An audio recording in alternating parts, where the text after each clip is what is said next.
Bonjour tout le monde. Aujourd'hui on se retrouve pour une nouvelle vidéo du YouTube Pagan Challenge.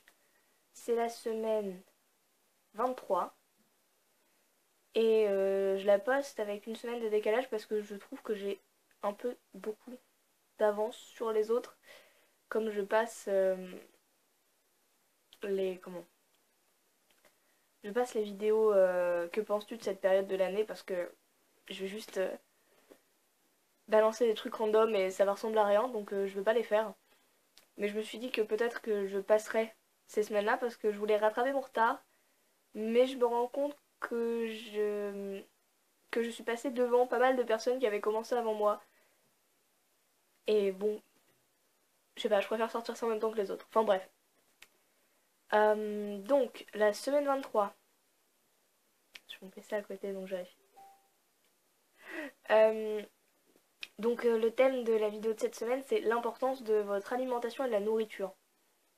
Donc je vais commencer cette vidéo en disant que en rappelant, hein, parce que c'est comme tout le YouTube Pagan Challenge, que tout ce qui est dit dans cette vidéo ne regarde que moi, que mes idées, mes impressions, mon avis, que c'est purement subjectif, et que vous avez tout à fait le droit de ne pas être d'accord. Voilà, je le rappelle, parce que là on va rentrer dans un sujet qui fâche beaucoup de personnes dès que j'en parle. C'est quelque chose d'assez impressionnant quand même, parce que je ne dis jamais rien de mal, je vise jamais personne, mais à chaque fois que je parle de ça, ou que quelqu'un me demande d'en parler, ça finit toujours mal. Parce que, alors pour moi, la nourriture, autant dans ma vie, dans ma spiritualité, que dans mes pratiques, comment dire, écologiques, on va dire, euh, c'est quelque chose de très important. C'est, je suis devenue végétarienne quand j'avais 15 ans et demi. Ça faisait déjà des années que j'y pensais, puis j'ai sauté le pas de manière complètement stupide en faisant un pari. Et en fait, j'ai jamais remangé de viande après. Enfin non. Au début, j'ai arrêté tout sauf le poisson. Donc j'étais pas vraiment végétarienne. Il faut dire que végétarien, c'est quelqu'un qui ne mange pas d'animaux. Et que le poisson n'est pas une plante. Euh, mais voilà, enfin j'avais déjà fait un premier pas dans le végétarisme, on va dire. Donc après, j'ai arrêté le poisson et tout ce qui ressemblait. Ah, il y a un insecte qui est rentré dans ma chambre. Je suis insectophobe et c'est l'été, c'est formidable. Mais voilà, du coup, j'ai arrêté la viande, puis tous les produits animaux. Pour des raisons de... Comment? Des réflexions poussées, on va dire.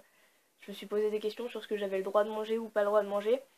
Et là, actuellement, on va dire, je suis en voie de véganisme, je sais pas comment dire ça. Euh, Parce que le... Alors, je vais expliquer les termes pour ceux qui connaissent pas. Donc, végétarien, ça ne mange pas d'animaux. Donc, pas de fruits de mer, pas de poisson. Oui, le poisson est un animal, pour ceux qui me posent la question. Donc, ça ne mange pas d'animaux. Pas de poulet non plus, pour ceux qui m'ont demandé parfois.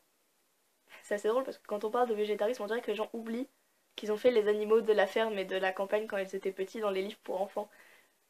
C'est pas pour me moquer de vous si jamais vous avez cru que les végétariens mangeaient du poisson, mais c'est assez rigolo.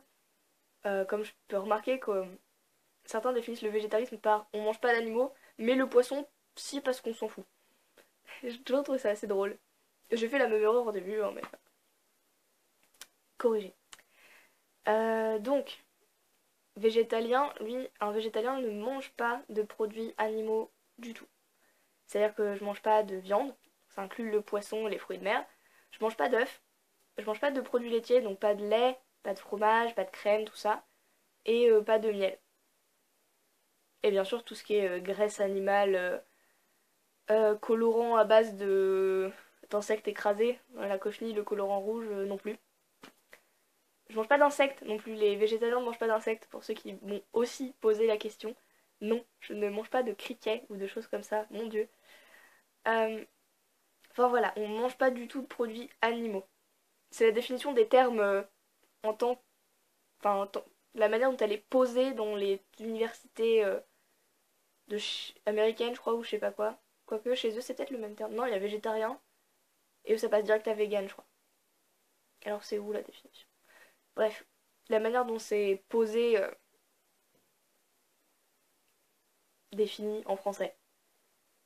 Je crois que c'est même pas dans le dictionnaire encore, mais c'est comme ça qu'on fait la différence, nous, parce que sinon c'est assez compliqué. Je m'embrouille et je dois vous embrouiller aussi. Donc ensuite, il y a vegan, ce que je suis en train de faire en fait. C'est végétalien, mais en plus, il ne va pas dans des zoos, des cirques avec des animaux, des delphinariums. Il porte pas de cuir, pas de laine, pas de... Il prend pas des cosmétiques testés sur les animaux, enfin ce genre de choses. Donc c'est vraiment végétalien, mais euh, pousser la réflexion jusqu'au bout. Et c'est ce que moi je veux faire à terme. Donc vous vous doutez bien que quand je suis végétalienne, ça a aussi, dans un sens, un rapport avec ma spiritualité. Euh, donc, on va encore rappeler que ça n'engage que moi, que ce que je pense. Et j'en profitais pour dire que si jamais, après cette vidéo, quelqu'un me met un commentaire haineux ou que ce soit, je supprime et je bloque. Et voilà. Parce que je ne supporte pas les gens qui viennent m'agresser quand je parle de ça. C'est assez perturbant. Euh, je suis une personne normale jusqu'au moment où je dis que je ne mange pas de viande ni de produits animaux pour ne pas les exploiter. À partir de ce moment-là, en général, les gens me sautent dessus. Ce qui est très désagréable. Parce que parfois j'ai juste envie de manger, pas de parler. Mais le végétalisme, c'est arrivé en... après mon paganisme, enfin mon entrée dans le paganisme. Euh... Quoique presque, même pas. Après mon entrée dans tout ce qui est magie, ésotérisme plutôt. Parce que je suis devenue païenne un peu après. Mais c'est arrivé à peu près dans les mêmes eaux que ma découverte du paganisme et le fait que je me considère comme païenne. Et en fait, je m'ouvrais de plus en plus à tout ce qui est spiritualité alternative, on va dire. Enfin, j'ai découvert la Wicca avant le paganisme. Tout ce qui est bouddhisme et tout m'intéressait pas mal. Donc je me suis dit, qu'est-ce qu'ils ont de qui pourrait me plaire? Et il y avait pas mal de la Wicca, fais ce que tu veux tant que ça ne blesse personne. Le bouddhisme, l'idée de réincarnation, qu'on peut devenir nous plus tard un animal, une plante, quelque chose d'autre. Euh, les moines aussi de je sais plus quel endroit qui balaient devant eux pour pas écraser des insectes parce que une vie c'est une vie et que ça a de l'importance. Ça m'a beaucoup parlé parce que je me suis dit si moi un jour je deviens un animal ou quelque chose, euh, comment, enfin à quoi ressemblerait ma vie? Et bah c'est pas glorieux, c'est franchement pas glorieux. J'aimerais pas être une vache, sincèrement. Cochon encore moins. Mais enfin voilà, il y a tout plein de questions que je me suis posées. Je me suis dit, est-ce que c'est vraiment légitime de manger des êtres vivants avec une âme et des sentiments? Est-ce que parce que j'aime bien, j'ai le droit d'en manger? Et pour moi, le fait d'aimer ne justifiait pas un meurtre. Et c'est tout. Et c'est arrivé comme ça, petit à petit. Donc ça a été une composante importante de ma spiritualité parce que du coup, je me suis demandé... Enfin, alors, comme j'ai dit il y a 2 minutes, je suis insectophobe. Et moi, quand je voyais un insecte, c'était tout de suite écrasez-le. Et ce questionnement sur est-ce est-ce qu'une vie est plus importante qu'une autre, comment je peux réduire le fait que je tue, ce genre de choses, c'est aussi passé par un... Enfin, c'est passé par l'alimentation et après ça a déteint sur le reste. C'est-à-dire que maintenant, quand je vois un insecte qui m'effraie, je vais plus mettre un gobelet dessus, mettre une feuille et le mettre dehors. Et j'ai combattu ma peur des insectes pour éviter de les écraser. Donc j'ai presque battu une phobie par compassion. L'amour triomphe de tout. Euh, mais du coup, ça m'a ouvert pas mal de portes sur d'autres modes de pensée. Est-ce que on doit rester comme la nature a voulu, entre guillemets, un argument qu'on me sort souvent, que c'est la nature de manger de la viande. Donc est-ce qu'on doit autoriser le meurtre et toutes sortes d'autres atrocités parce que c'est la nature, ou est-ce que l'humain doit respecter la nature mais s'en éloigner pour atteindre une sorte d'équilibre et un impact moindre. Enfin, l'alimentation a ouvert ce genre de questionnement pour moi. Donc ça a quand même été quelque chose de relativement important. Et, comment dire, j'essaie de ne pas sortir d'exemples trop vexants, entre guillemets, parce que parfois il y a des gens qui partent au quart de tour pour des détails. Là, par exemple, j'ai dit meurtre. À tous les coups, vous, peut-être, qui regardez la vidéo, allez me dire que tuer un animal, ce n'est pas tuer un humain. Et moi, je vais vous dire, comment vous savez que c'est pas votre grand-père? Cochon. Non, là, j'extrapole, mais c'est un peu l'idée, quoi. Et du coup, j'essaie de peser mes mots énormément, parce que je me suis déjà pris beaucoup de réflexions. Et je sais que sur YouTube, ça va très vite, très très vite. Donc ouais, je me suis demandé si c'était nécessaire et si c'était... Enfin, les gens, ils disent ne blesse personne, il faut faire preuve de compassion, respecter la nature, sauver la planète, machin. Et je trouve que pour moi, ça, c'est pas compatible avec le fait d'exploiter et de tuer des animaux pour profiter de leur chair alors qu'on peut faire autrement avec des plantes.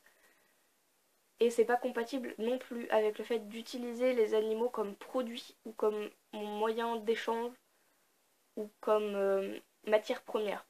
Pour moi, un être vivant n'est pas une matière première ou quelque chose à utiliser, mais un être libre de disposer de sa vie comme il le souhaite. Et ça a fait pas mal de... comment dire, d'étincelles dans mon cerveau. Et du coup, ça a été toute une remise en question de tout. Et ça a pas mal teinté mon paganisme dans le sens où c'est Silo Wrestling qui parlait de ceux qui enterraient leurs bougies alors qu'elles étaient pleines de composants chimiques. C'est un truc que j'ai jamais fait parce que je trouvais ça stupide et j'avais aucun endroit pour enterrer mes bougies et je trouvais que c'était pas discret de les enterrer. Donc moi je les ai toujours brûlées jusqu'au bout. Mais ça m'a ouvert plein de portes là-dessus. C'est-à-dire que maintenant j'achète de l'encens de qualité et pas des trucs chimiques bof. Déjà c'est mieux pour le principe, pour l'utilisation que j'en fais, que ce soit méditatif ou juste pour sentir bon ou encore pire pour des offrandes. C'est quand même mieux d'avoir de la qualité, mais ça je m'en étais pas forcément rendu compte vu que j'étais au tout début de mon cheminement là-dedans. Mais ça m'a ouvert les yeux là-dessus sur le fait que bah, les bougies pareil, actuellement j'ai pas forcément l'occasion d'acheter des bougies de soja comme j'aimerais. Je sais qu'il y en a sur comment,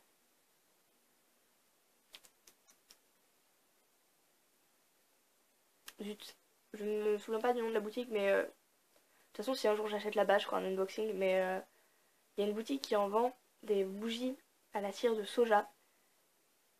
Et ça m'a ouvert à ce genre d'initiative, au fait que est-ce que je suis vraiment obligée d'avoir plein de trucs de mauvaise qualité ou est-ce que je peux me concentrer sur des trucs essentiels de meilleure qualité. C'est ce qui m'a fait aussi aller chercher bah, plus de plantes pour les brûler. J'aimais déjà les plantes en fumigation, mais ça a accentué le truc. Ça a aussi accentué le fait que j'ai très très peu de choses achetées dans mes pratiques.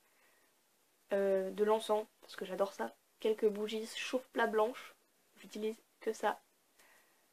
Et après le reste c'est ramassé. Ou des feuilles de papier avec des trucs, enfin. Mais j'ai très très peu de grosses choses à utilisation unique. Enfin, je préfère avoir des basiques, des choses à utiliser tout le temps, à réutiliser pour la planète en quelque sorte. Donc mon alimentation m'a fait faire tout un chemin comme ça. Et bah, ça a aussi impacté,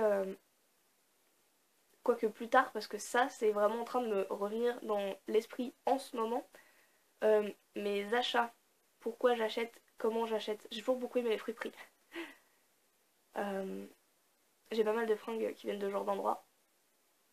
J'aime aussi acheter d'occasion. Bouquins, jeux, un peu de tout en fait.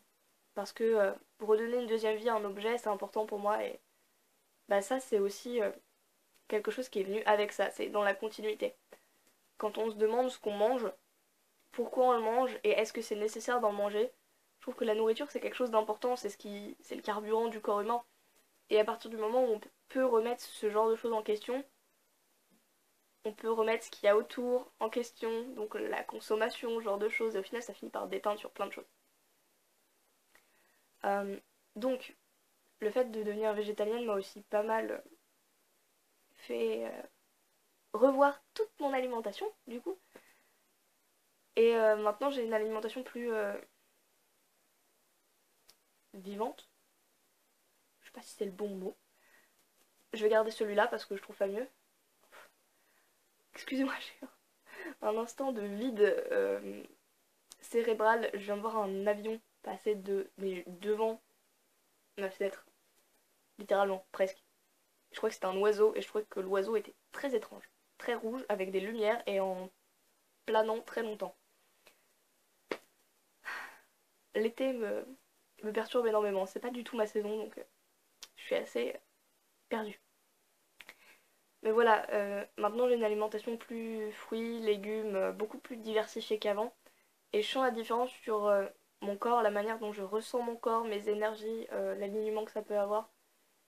Ça m'a fait poser des questions de fond, et du coup ça m'a fait m'ouvrir un peu plus à moi, d'un point de vue physique. J'en suis pas encore à faire du sport, non. Mais déjà, j'ai une alimentation correcte. Et je trouve que, d'un point de vue spirituel, tout ce qui est corps humain, alimentation et autres, on peut pas passer à côté. Tout simplement parce que on aura beau se dire oui c'est pas grave, c'est des énergies, ça se manipule tout seul, etc., etc.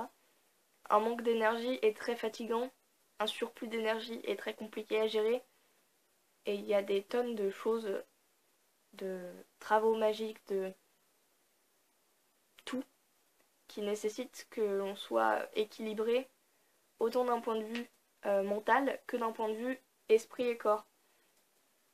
Euh, et ça, c'est quelque chose que je trouve les gens ont tendance à un peu zapper.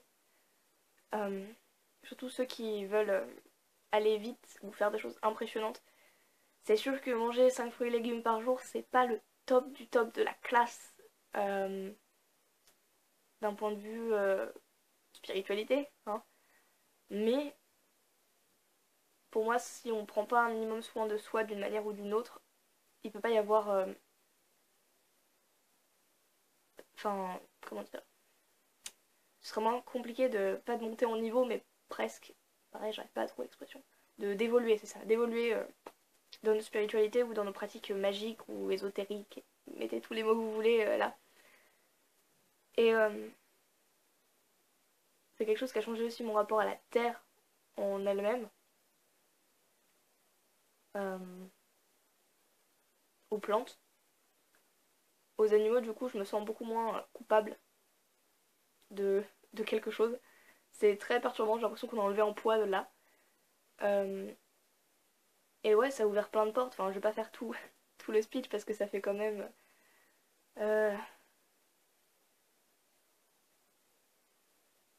Ça va faire. Attendez. 4 ans? Ouais. Ça va faire à peu près 4 ans que j'ai arrêté la viande terrestre et que j'ai commencé mon chemin là-dedans, mais ça a ouvert beaucoup de portes. Euh, et je trouve ça assainit globalement autant ma vie en général que ma spiritualité. Ça l'a rendu peut-être moins classique, moins chic au niveau des yeux. C'est moins ritualisé que ce que j'avais tendance à faire. C'est moins. J'ai beaucoup moins d'outils que les autres. Mais je sais pas, je me sens bien. Il y a quelque chose que ça a remis en place. Ce genre de questionnement a remis en place beaucoup de choses. Et voilà. Je crois que je suis arrivée au bout de ma réflexion. Je vais vérifier juste la question, voir s'il y a autre chose qui me tente. Ouais, non. Après, si, il y a aussi, bah, c'est aussi le thème de la nourriture, du coup, après, on peut parler des offrandes et tout, mais je fais très peu d'offrandes et je fais très peu d'offrandes de nourriture. Le peu que j'ai fait, c'était des bonbons à la cerise pour Halloween, Samin ou Samhain, comme vous voudrez. Mais c'était des bonbons à la cerise pour les esprits des lieux. En fait, c'est les esprits des lieux de mon ancienne maison qui ont eu les 3 quarts des offrandes que j'ai faites dans ma vie. Elles ont eu des cornflakes, elles ont eu... qu'est-ce qu'elles ont eu d'autre? Elles ont eu pas mal d'encens, des bougies, des trucs comme ça, enfin... Des fumigations. Mais j'ai pas un rapport très nutritif aux offrandes. Je fais pas d'offrande de miel parce que bah j'en achète pas.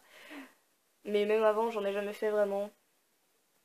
Limite, si je devais en faire, ce serait des fruits, mais étant donné que j'habite pas chez moi, je me vois pas aller chercher des fruits dans le frigo, les couper, les mettre sur mon hôtel et faire oui, mais bon, c'est rien, c'est juste pour les offrandes. Enfin, ça fait un peu bizarre. Et je sais pas, ça me tente pas. Donc voilà, la nourriture, c'est avant tout pour moi. Les esprits se débrouillent avec ce que je leur donne. Voilà, donc c'était la semaine 23 du YouTube Pagan Challenge. Ça dure plus de 20 minutes. Et si vous avez regardé jusqu'au bout, mettez un pouce bleu pour que je vois qui a été courageux. Euh, et voilà, et n'oubliez pas que ceci ne regarde que moi, et que ce n'est pas la peine de m'incendier, et que vous avez le droit de penser autrement, que ça ne me plaira pas, mais vous pouvez. Voilà. Donc passez une très très bonne semaine, et je vous dis à la prochaine.